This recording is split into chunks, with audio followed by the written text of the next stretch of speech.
Donc, au point 3, présentation du bilan du programme d'aide financière à la restauration patrimoniale. Alors, Madame Josée Baudouin, présidente de la Commission culture, va vous faire la présentation. Il y a un petit PowerPoint, parce que c'est un dossier, c'est un projet qui est maintenant fermé, mais qui a duré pendant plusieurs mois. Puis on a Madame Christelle Proux-Cormier, qui est en appui si on a des questions, si vous avez des questions plus pointues. Alors, la parole, elle est à vous. Oui, bonsoir. Je vais commencer par un peu présenter le programme. Ensuite, on va avoir des exemples. L'objectif du programme d'aide financière à la restauration patrimoniale était de soutenir financièrement les propriétaires des bâtiments d'intérêt à la réalisation de travaux de restauration. On ne parle pas de rénovation, on parle de restauration. Le programme a duré pendant 2 ans, c'est-à-dire du 12 juillet jusqu'au mois de décembre 2024, de 2022 à 2024. Il y avait 2 volets. Le premier, c'était une aide financière et la deuxième, c'était un service d'aide un service d'aide conseil professionnel en architecture patrimoniale. Il y a eu comme 142 propriétés qui étaient admissibles. Eux ont reçu la documentation à cet effet, à savoir qu'ils pouvaient postuler sur les 2 volets. Pour ce qui est du volet 1, oui, il y avait 600 000 de disponibles sur 3 ans. 60 étaient payés par le ministère de la Culture et des Communications, tandis que 40 étaient payés par la Ville. Par propriété, il y avait un maximum de 30 000 qui étaient admissibles. Pour ce qui est du volet 2, là, c'était plus en lien avec, justement, le service d'aide conseil professionnel en architecture. C'était 10 000 par année, et puis, justement, 50 étaient payés par la Ville et l'autre 50 par la MRC. Là, le bilan du volet 1, c'est-à-dire pour ce qui est des demandes qui ont été traitées par rapport au programme d'aide financière pour les travaux en tant que tels, en fait, ça incluait les travaux de restauration et de préservation des éléments caractéristiques d'un bâtiment qui avait une valeur patrimoniale. Et des études techniques aussi ou des expertises, c'est-à-dire des carnets de santé, des audits par des spécialistes qui étaient inclus là, dans le programme. Ensuite, il y avait les interventions et des rapports archéologiques aussi qui pouvaient être admissibles.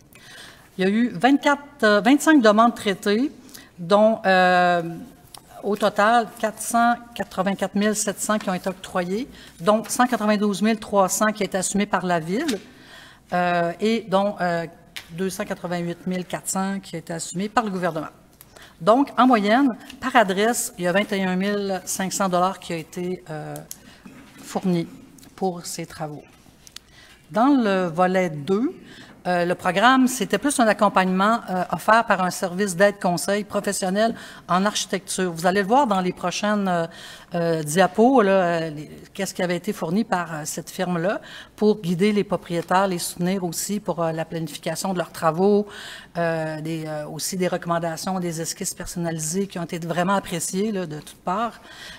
Puis par propriétaire, eux devaient défrayer 50 $ pour ce qui est du domaine résidentiel et 100 $ quand c'était dans un domaine plus commercial. Il y a 14 propriétés qui ont bénéficié du service, 13 projets résidentiels, dont 5 ont fait également une demande au volet 1 pour réaliser les travaux de restauration patrimoniale. On pouvait postuler dans les 2 volets au final. Il y a eu un projet commercial aussi qui a bénéficié de ce volet-là, pour un coût total à la Ville qui a été de 5 163 $. Là, on va passer aux exemples de réalisation qui sont appréciables. Comme ici, au 501 McDonald, eux, ils ont bénéficié du volet 1 et 2. À droite, on voit là, justement les esquisses et qui pouvaient être fournis pour eux, pour les guider. Ensuite, on passe au 501 McDonald encore, mais eux aussi, est-ce que c'est la même adresse? Ah, c'est là, OK, là avant, OK, puis là après, OK, c'est vrai. Bâtiment datant de 1900, les travaux de restauration, de la porte d'entrée, de la peinture et du revêtement extérieur. Il y a une aide financière au total de 30 000 $. Là aussi, bon, là, on est dans le avant, le même principe, pour le 193 rue des Pins. Eux aussi ont bénéficié du volet 1 et 2. Ça, c'est avant. À droite, c'est les esquisses qui ont été faites. pour guider les gens. Ensuite, le volet, le après, le bâtiment, il datait de 1855. Il y a eu des travaux de restauration, revêtement extérieur, véranda, revêtement de toiture et pour une aide financière totale de 30 000 $. Au 1700 Chemin des Pères, le volet 1 seulement, pour un bâtiment datant de 1900, il y a eu des travaux de restauration, rénovation du revêtement extérieur. Une aide financière de 25 000 $ a été octroyée. Là, c'est ça, on a vu le avant et l'après sur le même. Ensuite, au 170-172 rue Mairie-Nord, le volet 1 seulement aussi, c'est un bâtiment qui datait de 1937.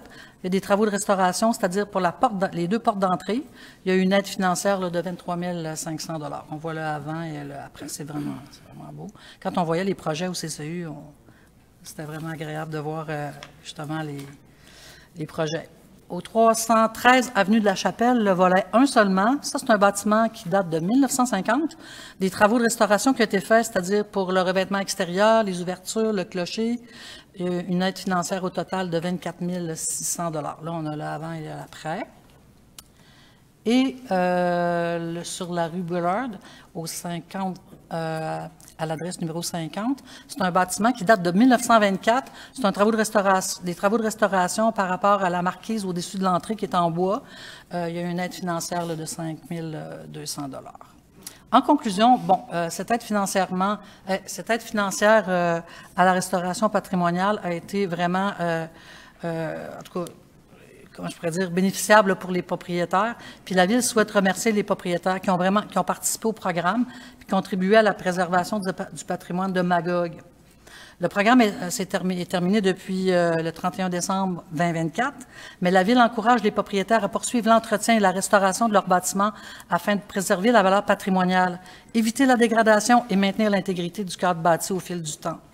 Avant d'entreprendre des travaux majeurs, il est toujours judicieux de consulter un professionnel pour faire les bons choix et respecter le caractère du bâtiment. La Ville évalue aussi la possibilité de mettre en place un programme similaire ciblant le quartier des Tisserands afin d'encourager la rénovation et la mise en valeur là, du patrimoine bâti du secteur également. Je vous remercie. C'est la période des questions. Parfait. Alors, merci.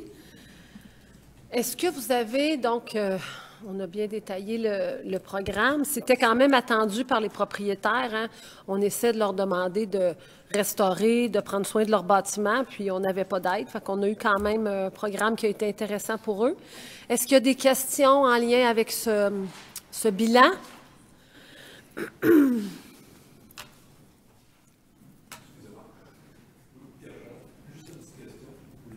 Est fermé, mais au coût de 600 000 $, pourquoi on ne le rend pas permanent, ce programme-là, pour aider d'autres?